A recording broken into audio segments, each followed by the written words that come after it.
Welcome to the weekly shir, Zera Shimshon. It's Yom Rishon, Yud Kislev, Tafshin Pei Beis, and I want to dedicate this shir to a few people that need refuah shalema. I won't mention their names, but I have it in mind. And I also want to thank Nachman Seltzer, who autographed this book last night for my wife when he gave a shir in Neve Yaakov. I personally thank you for doing that. I really appreciate it. It means a lot to me. This is from the foundations of the world. Vayifka b'makam vayala in Sham, and he encountered the place and spent the night there. V'kivo hashemesh vayikach mi'avnei hamakam v'yasem me'rashoiso v'yishka b'makam hahu. He spent the night there because the sun had set suddenly. He took from the stones of the place and put them around his head and lay down in that place. The Midrash Yalkut Shimoni, Remez 1:17, on the pasuk, he encountered the place. The Yivka means he literally banged up against it. It says that the world itself put up a wall to stop Yaakov Avinu from proceeding. Why would the universe want to stop Yaakov to such a degree that it would put up a wall before him? Pirkei de Rabbi Eliezer, chapter 35, says Yaakov took the stone that he placed beneath his head. What did Hashem do with the stone? Using his right foot, Hashem embedded the stone into the foundations of the earth. Mysterious words. It is called the Evan Shasiyah, since it is the center of the earth. Everything stems from that place, and the Heichal of Hashem is above it. That's the place in the Beis HaMikdash where they, and especially in the second Beis HaMikdash, where they brought the incense on Yom Kippur. From the words of the Pirkei de Rabbi Eliezer, it seems that the foundations of the universe had not been created until then. It was only because Yaakov Avinu used the stones with which Hashem created the foundations of the earth.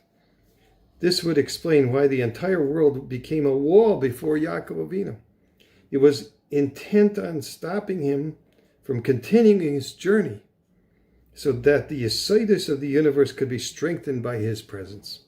In fact, that it became a wall was a sign to Yaakov Avinu that the world needed him to remain there, to strengthen its foundations, and that if he continued on his journey, then the world would not be able to continue to exist. Amazing. So we have a special segula this week.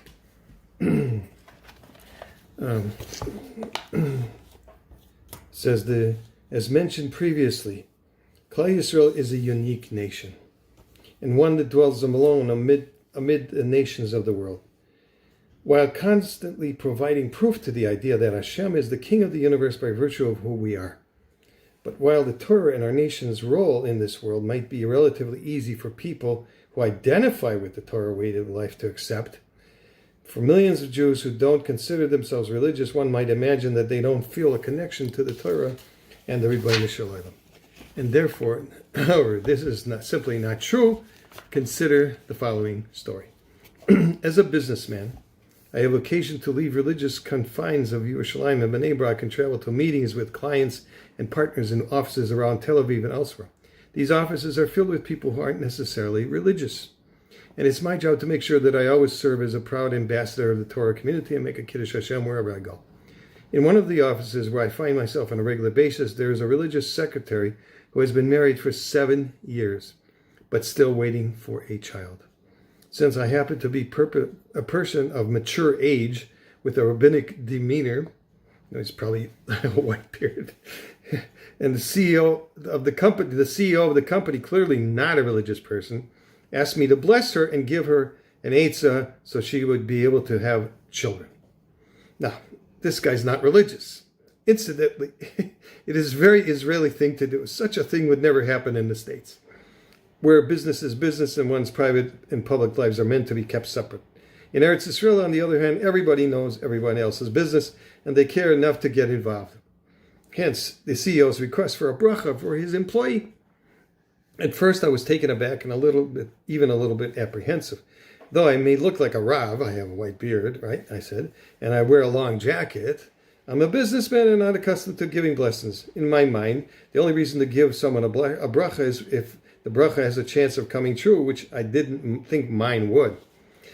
After some reflection, however, I remembered the school of the Zera Shimshon, and I began telling the secretary about the Sefer, its history, the segula associated with the Sefer, and how numerous people who had learned its Torah had been blessed with children, found shidduchim, or just plain been success in their lives. Then I did something that was for me quite out of the ordinary. Tell your husband in my name that I said to her that if he begins a seder for learning Zera Shimshon, you will definitely see a Yeshua and a bracha in your lives. Like I said, I'm not a Rebbe, and I was never a person who gave brachas to people, but the words almost issued from my mouth of their own volition. A year passed, and I had long forgotten about the incident in the Tel Aviv office. One day my secretary emailed me that I had a meeting in the same office where I had been given the bracha and eitzah sometime before.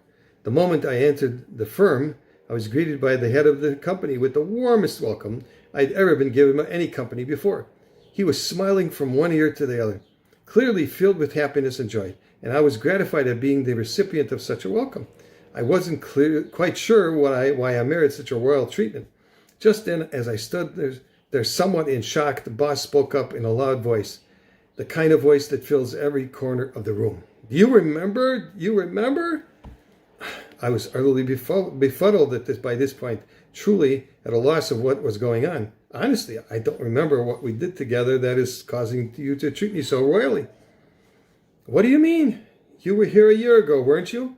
Don't you recall what you did when you visited us the last time around? When I still couldn't remember what he was talking about, he reminded me of the tremendously effective piece of advice I'd given this to his secretary the previous year, advice that led to a Yeshua. The moment the words emerged from his lips, I remembered the incident, and I was filled with overwhelming joy for having merited, knowing how everything turned out. Well, I thank you for your praise, I told the company CEO. I can't accept credit for something I didn't do. Everything that I accept happened here is the neschus of the incredible Sefer Zera Shimshon, Zecher Tzadik Livracha, which our secretary's husband began learning after we talked. Clearly, they were blessed with a baby in the merit of the Zera Shimshon, who kept his word and helped bring about a Yeshua Gedolah for all concerned. May we all have here Yeshuas, Nechamais, and Refuahs for all those who need it. Sei gebencht, have a good Tavach.